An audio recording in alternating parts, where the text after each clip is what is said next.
that cone.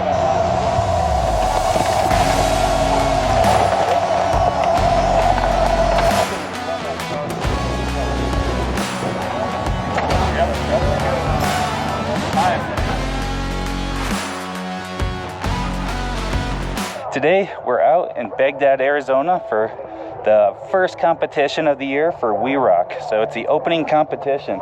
Right now we're just scoping out the courses, trying to get a game plan. You're excited for this? Yeah. Yeah, we're super excited, huh? Do you think I'm crazy for trying this in a UTV? No. I don't know. A little. I'm a little worried about it.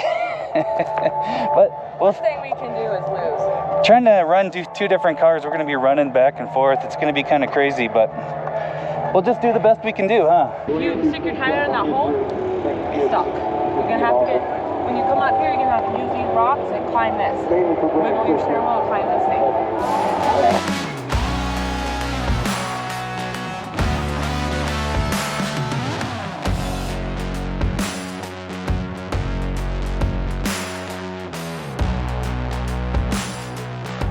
How do you feel? Good. Good? You excited? Yeah. Yeah. Are you gonna use rear steer? Everybody else so far has used rear steer. I think we're gonna. I don't know. I think you should use rear steer and then try for the bonuses.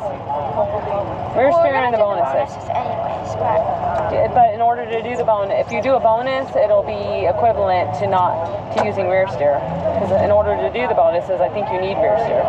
but if you do it without, if you don't use your steer and you do both bonuses, then you get negative 20 points. So how this works is there's 4 courses. Each course has 4 sets of cones, and you run these 4 courses over the course of 2 days. We make quick work of the first set of cones. Now we gotta work our way to the second set of cones. The second set of cones has a bonus gate, and we gotta try to make all the bonus gates we can. For those that may be wondering, how does the scoring work in something like a rock crawling competition? Well, basically the scoring system is like golf.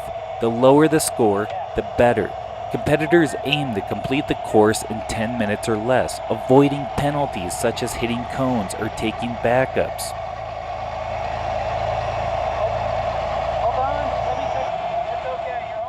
Long story short, you don't want to hit any of the cones on the course, and you also have to follow the course flow. You have to go through the first set of cones, to the second set of cones, to the third set of cones, to the fourth set of cones, and you have to follow the proper course flow. You can't just go randomly hitting them however you want to. Okay, just keep going here. The courses are designed to be challenging. They're meant to put you in awkward positions, to make you lean uncomfortably one way or another, to make you catch your differential on a rock, and to make it harder to get between these 2 sets of cones.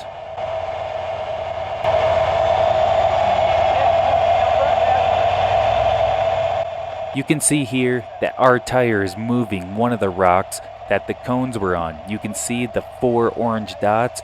Well, that's a place that the cone used to be setting. Sometimes these courses move. That's rock crawling. It's hard to always have just solid rock. In these instances, the judge will call one of the organizers back over to reset the cone.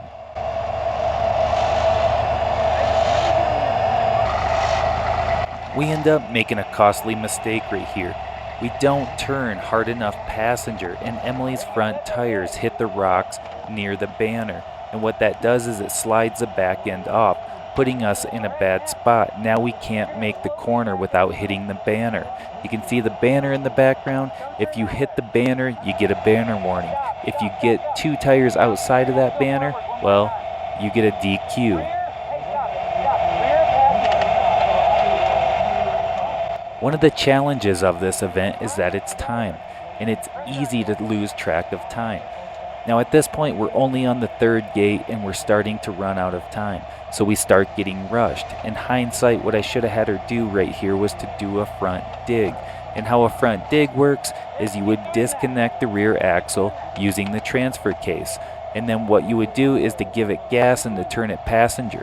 You can also, we have cutting brakes, then you can grab the one corner, say the rear passenger, and spin the buggy around. But we started getting panicked and started getting into a rush, and it got us into a worse situation. What's that? Another thing you get penalized on is backing up. So right here we get another added point for backing up. What I'm trying to do is line her up for the next set of cones. This one has a bonus on it, and we've only got a minute 50 left to get through it.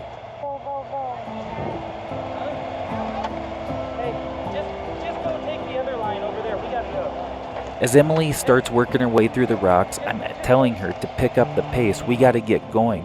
Let's just get through this. And then I notice that she's not moving fast enough, so I say, instead of going through the bonus gates, let's just go through the regular gate and get down to the bottom. We got to move. Time is burning.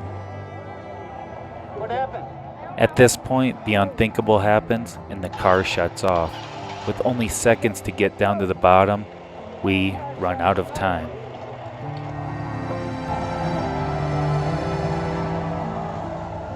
When the car died, we ended up lodging next to a rock that I was planning on having her drive over. So now we have the axle stuck on the one big rock that's sticking up on the course. So one of the other competitors volunteers to help pull us off this. We have to hook the winch underneath the axle so it pulls us up and over the rock.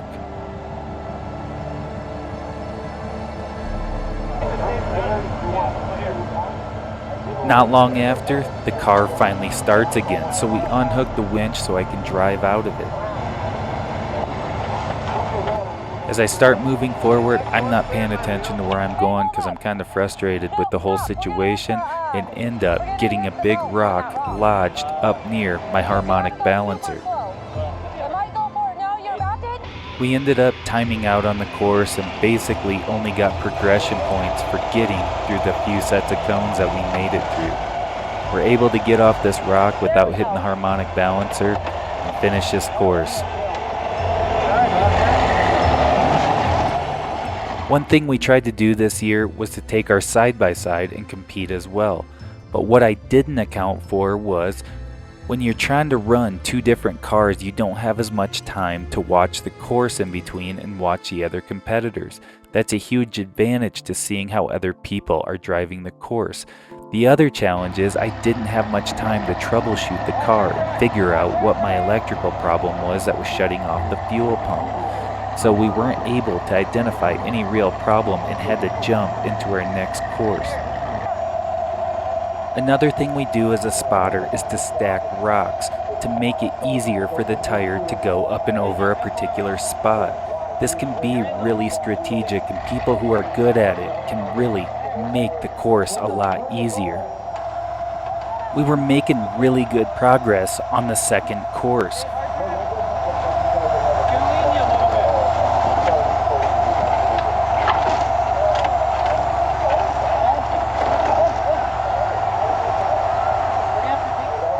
This particular bonus spot had a hard breakover, so what I had to do was throw some rocks under that tire to help get that axle and that belly up and over that sharp breakover rod. Start turning passenger.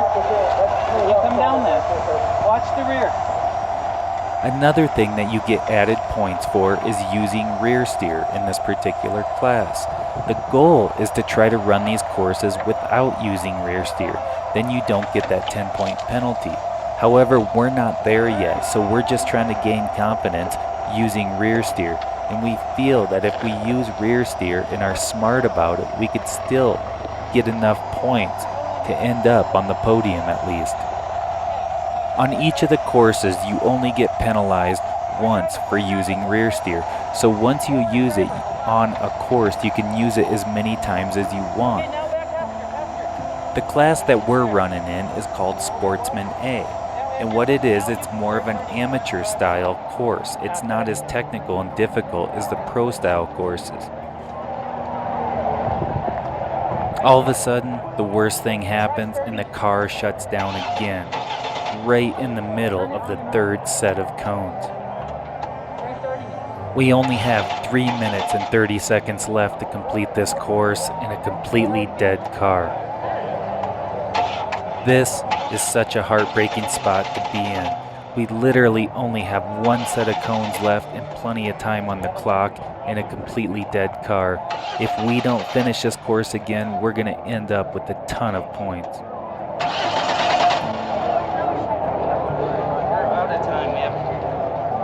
We try cranking the car over with it in first gear to see if we can get it to roll over to the finish line. Try to crank the starter while doing that. With the switch on. With the switch on. Don't stop the starter. Just put it in first gear and then do that.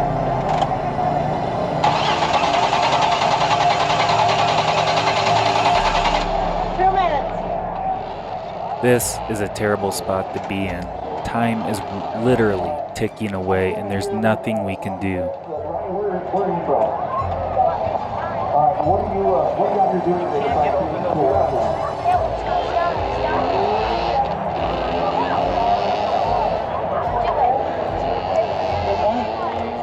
At this point, Emily's asking me if I can push her across the line. And I try to give it one hard push, and that's all the farther we make it. However, we did get progression through another gate at least.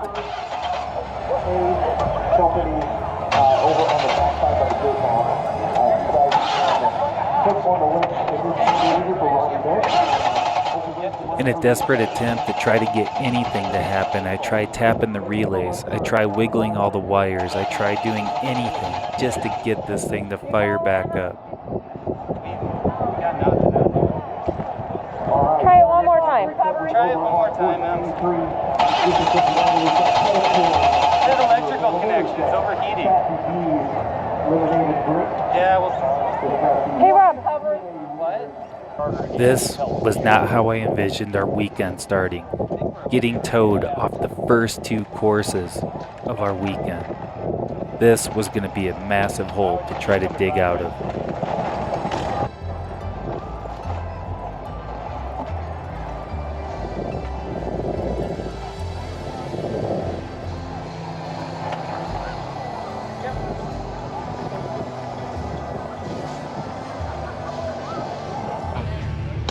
We had a rough start to our day. not going as smooth. You've been driving just fine.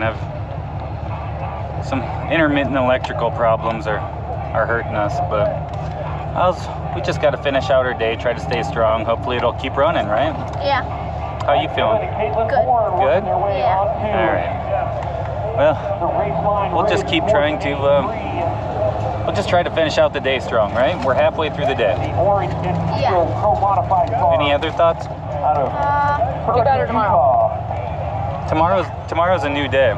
And another thought is trying to drive a side by side through these courses is sketchy. It is sketchy. As we head over to our third course, we have to try to block everything out that just happened.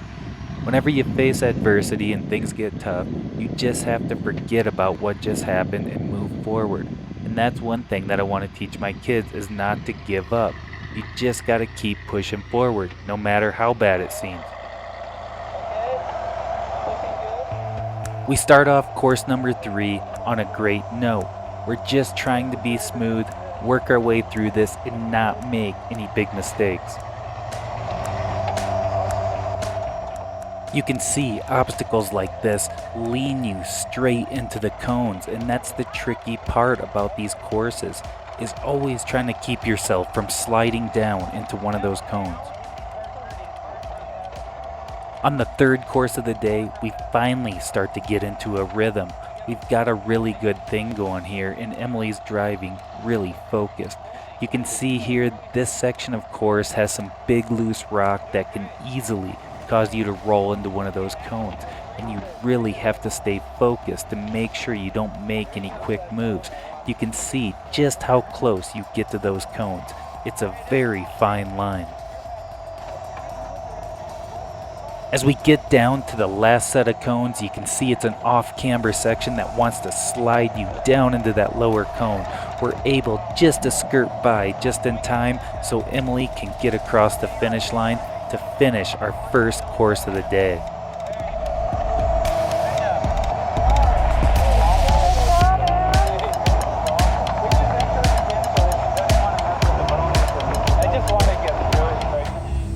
Once we got over to the fourth course, the final course of the day, we made pretty quick work of it. We didn't mess around on any of the bonuses because we were still having some weird electrical stuff going on. And what we had was a bad connection to our fuse box, causing one wire that fed the fuse box to get super hot. We just didn't have time to try to repair it in between the courses. In between Emily's runs, we were also trying to run this Can-Am through these rock crawling courses. Now, this is probably one of the dumber things I've ever done, but it was a lot of fun to try to get a Can-Am through a technical rock crawling course. Now, we've all seen videos of these things flying through King of the Hammers through the rocks. However, when you put cones on something and narrow it down and try to get really technical, I tell you, it's a completely different story than running the rock trails at King of the Hammers.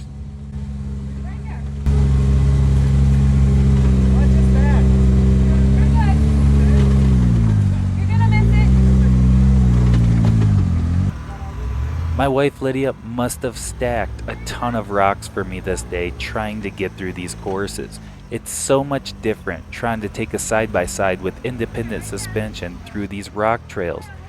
A solid axle in technical rock crawling seems to handle so much better because when you push up on the one side of the axle, then the other side pushes down. When you do that with something with IFS, nothing happens to that other tire and it seems to carry it up in the air, which makes things really sketchy. It feels at times like you're completely balancing only on two tires on opposite sides.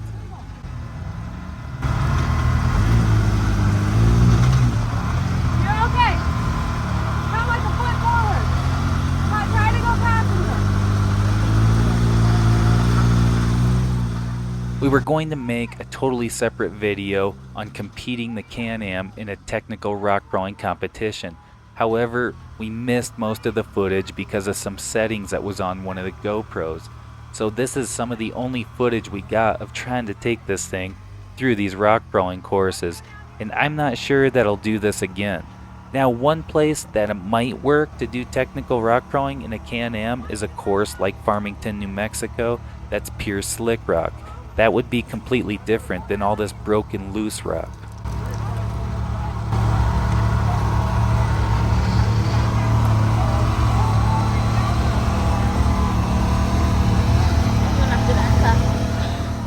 One thing I can say about independent suspension is watch these rocks in the middle.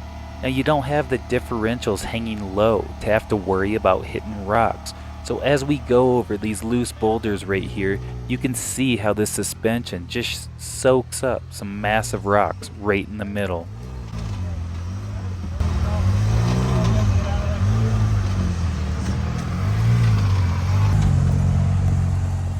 As I get to the last gate on this course, I've still got a little bit of time on the clock and all I have to do is get over this hard breakover.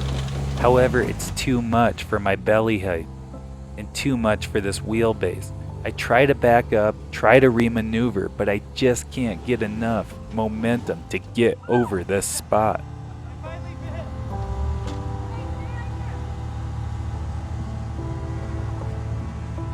We're starting to run out of time at this point, and Lydia's trying to stack some rocks to help bounce those tires up and over this ledge so I can finish this last gate.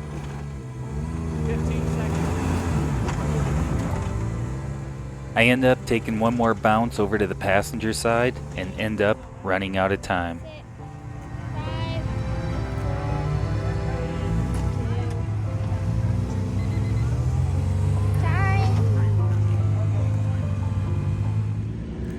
All right, rough day out there, huh, Liz? Yeah. Rob owes me big time, right? I do. Who would have known competing in WEROCK in a UTV would be so tough? Yeah. So What we're doing now is trying to fix some. We had a bad connection, is what it looks like. Looks like we had a bolt that had a bad connection right here, and it was sparking on this fuse. We didn't have any blown fuses. None of these circuits are bad, I don't think. I think what's happening is we just had a bad connection there, and it's just getting hotter and hotter. So we gotta try to fix that somehow. We ended up replacing that bad connection that was on the fuse box, and we went and tested it out and drove the buggy around for a while, and everything seemed to be working really good. After driving it around for nearly a half an hour, nothing was getting hot and nothing was shutting off. All right, do we got this thing fixed up for tomorrow? Yeah. Feeling better about it? Yeah. Yeah, that was a real bummer, but we're gonna get back on track tomorrow, right? Yep. No big deal. Day two. Day two in Bagdad, Arizona for the opening competition for the WEROCK rock crawling season. So yesterday we definitely ran into some issues. Things did not go as planned. Dealing with an electrical issue that caused us to time out on 2 different courses yesterday. So I think we got it fixed. You feeling good about it? Yeah. We went and took it out last night and just did a little bit of crawling around. Seems like we got it fixed, huh? Yeah. So what was happening is our last 2 courses, well, the fuel pump and everything shut off on course 1 and 2 right near the end, and then by course 3 and 4 we had tried tightening some stuff and it still didn't work, and basically the electrical connection was smoking by the end of the day. We just had to finish the courses just to finish them, so we just went through them as quick as we could. And so today hopefully we can at least just challenge ourselves today and have a cleaner day, Hyams.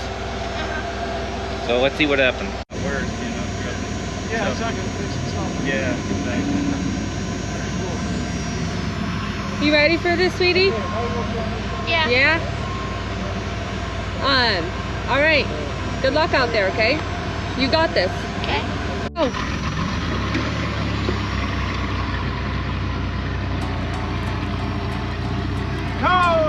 Right off the bat on day 2, Emily ends up clipping one of the start cones with the rear tire. However, we weren't going to let that get in the way, and we're going to keep moving forward.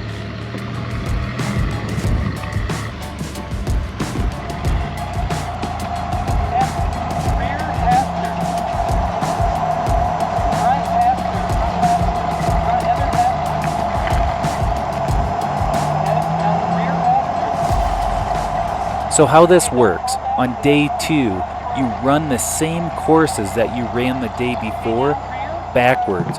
So basically now we're going to run them in the reverse order that we ran them the day before. Right off the bat, Emily goes straight for one of the bonus cones. We need to make up after hitting that cone right on the start gate. Gate number 2, she flies right through, no problem as well. We're making really good progress on this course, and we have to stay efficient. Yeah, that's looking good. A little bit more rear. The third set of cones has another bonus gate as well that Emily takes on, and she cruises right through it without hitting any cones. Alright, you're looking good. Okay, hold up then. What we try to do is the same. Yes, just like that.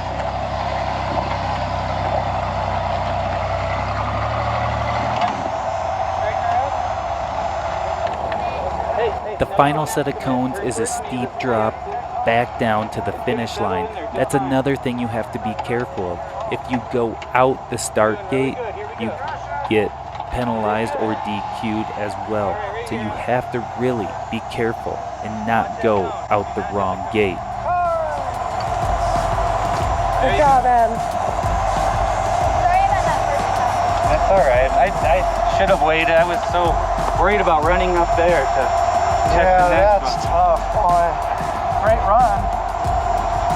Okay, our human side says negative 10, 20, 30, positive 10, positive 21, so it should be negative 9. Okay.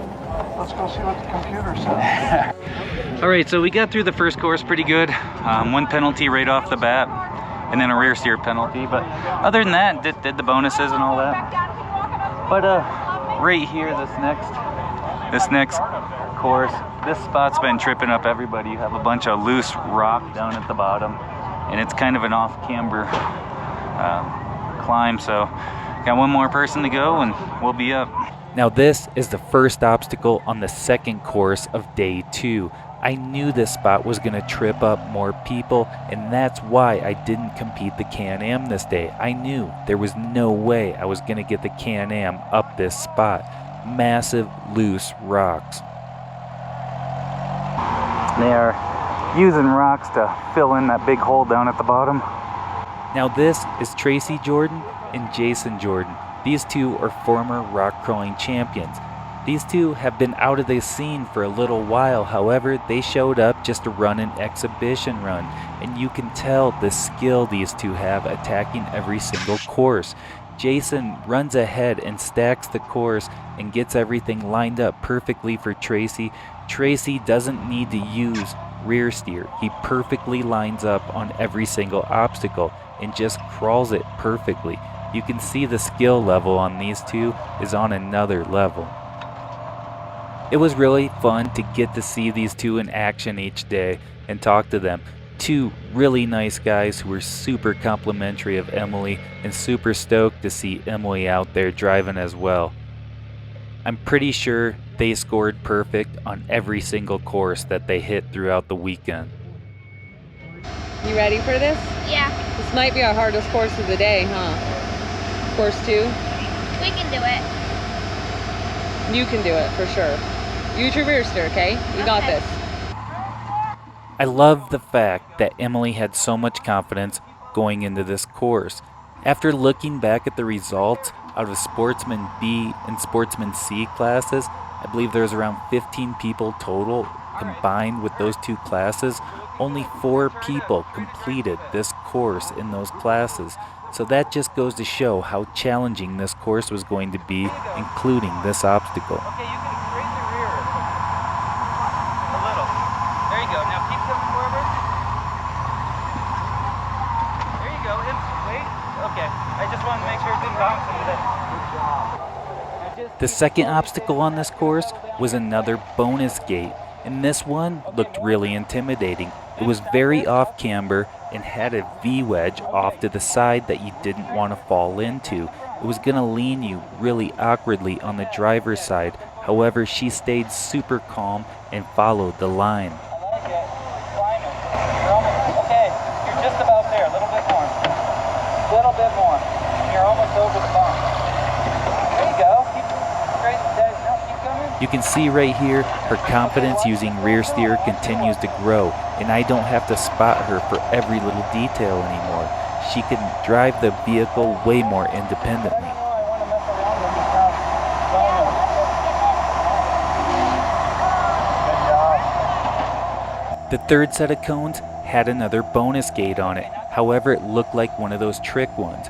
We had dropped down it the day before, but going up it was a completely different story. It had a really bad breakover angle, and people we had saw try it before weren't very successful. So we decided just to go around it and take the main line to finish this course.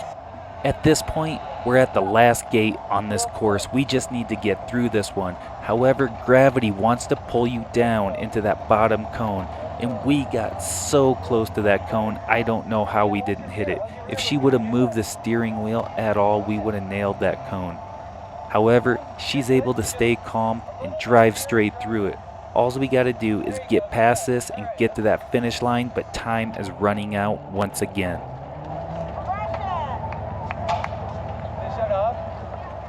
The car gives us a scare and once again shuts down right before the finish line. However, she's able to get it started to cross that finish line.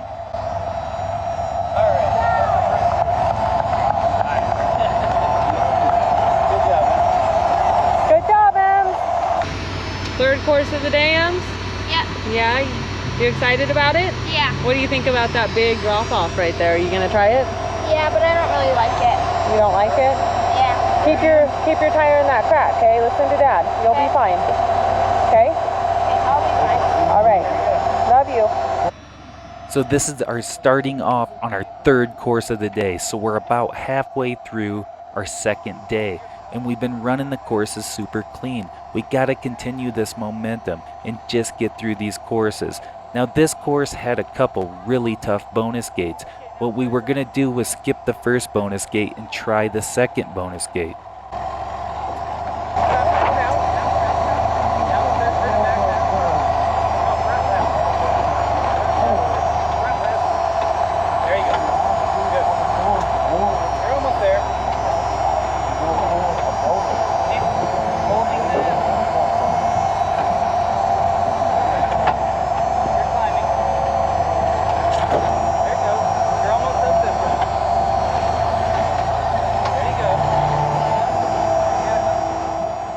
Emily makes quick work of the first gate. Now she's working her way through the second gate. And once again, it's just one of those ones that you have to be careful. You can see it's very easy to slip over off one of these rocks and land on one of those cones. You can see just how tricky this can be, and you have to be very careful.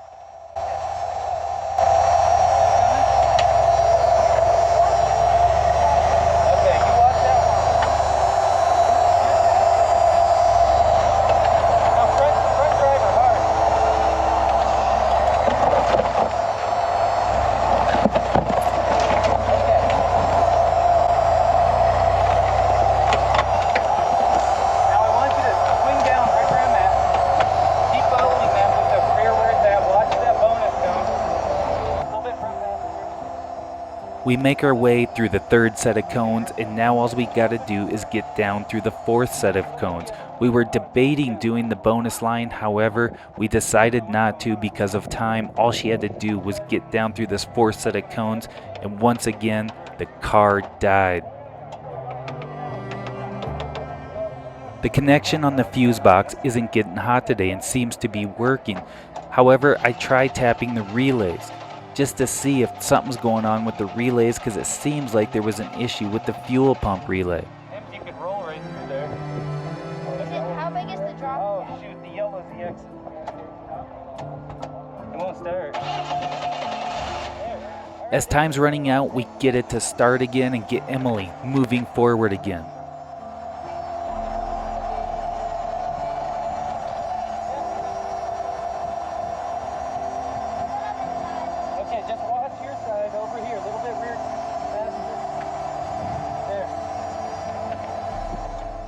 She has to make a sharp right-hand turn once she gets to the bottom, because once again you don't want to go out the start gate and get DQ'd, so you got to make that corner over to the exit. Can you do a front dig right here? Okay, now put it in the As she goes to put the car in the front dig, it dies yet once again.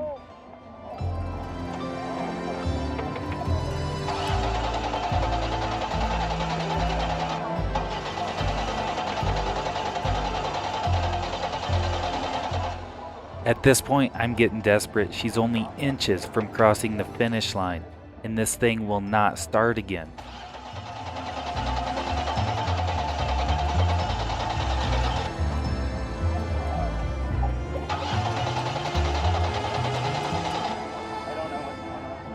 How much time do they have? 35 seconds. Oh, push her through the gate and just get the cone. Let her go through the gate. We're able to roll the car through the gate and take out the cone, but at least we finished.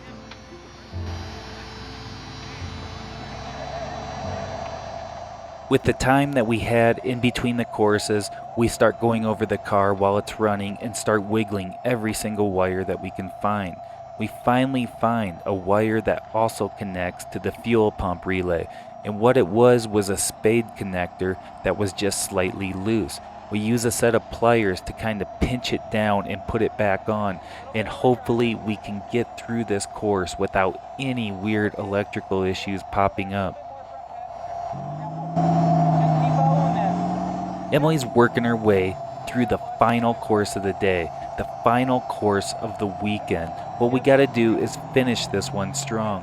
We've had so many issues through this weekend. We just want to get through this course nice and clean. And what we're going to do is try to hit this first bonus but I don't know if we'll have time to hit the second one. The second one's a little bit off camber and makes it feel pretty awkward. The back of this course had a lot of nuisance rock that can trip you up and get you high centered easily. You just have to be careful to work through there. Then you get to this spot with slick rock that had a transition across it that's going to be a bit off camber and drop you down in a hole before you start to climb again. This was the first bonus gate along this course.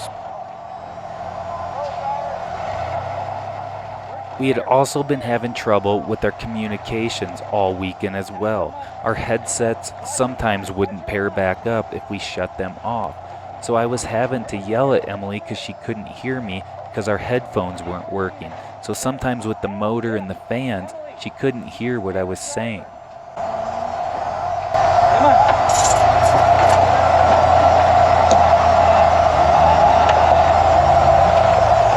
Keep coming.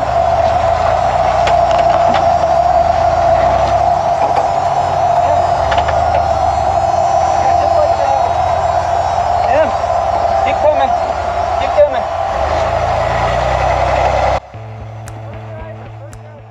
The truth is, these are otherwise seemingly benign rocks. However, when you throw cones at them and you throw a time that you have to get through them, it increases the difficulty level and makes it that much more stressful.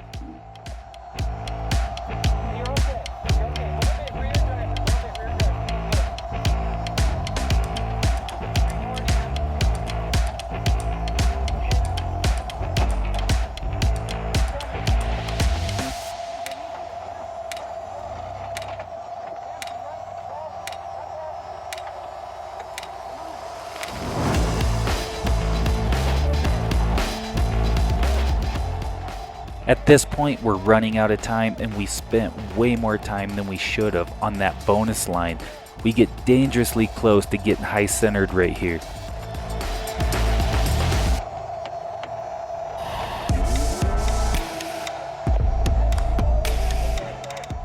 Time is winding down and we've got 2 more sets of cones that we have to get through to finish this weekend off. This first one's a bit of a squeeze off camber section, and the next one is an off camber drop down to the finish line, and we're hoping that that fuel pump just keeps running.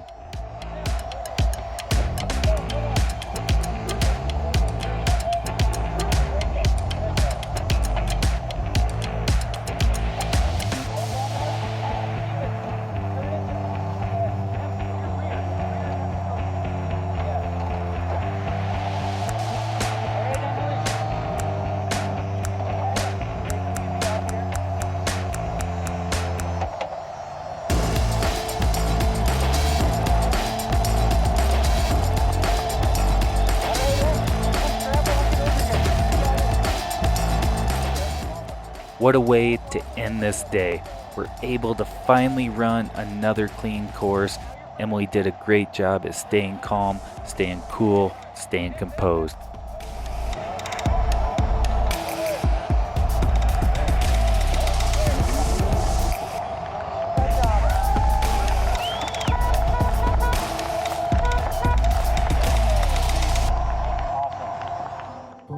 Despite all the problems that we ran into throughout this weekend, the positive part is that Emily never gave up. She always kept a positive attitude and wanted to just keep driving and keep trying to get better. Over the winter, I had moved some of my electrical components like the fuse box and relays further away from the heat to avoid damage. Unfortunately, it looks like they were already damaged. Trying to compete in a rock crawling competition with a brand new side-by-side was super challenging. When I get back home, I'm going to replace the fuse box as well as the electrical relays, so hopefully we don't ever have this happen again. The hardest part is looking back at the score sheet and looking at our score had we finished those courses and not timed out, as well as the cone that we took out when we couldn't get across the finish line on the other one would have been good enough for 3rd place. When it was all said and done, we bought this new UTV so the kids can compete with it in the Ultra 4 KOH Futures class. So we figured what better way to see how it does in the rocks and take it to a rock crawling competition. We were the only competitors, but hey, we still got a first place out of it.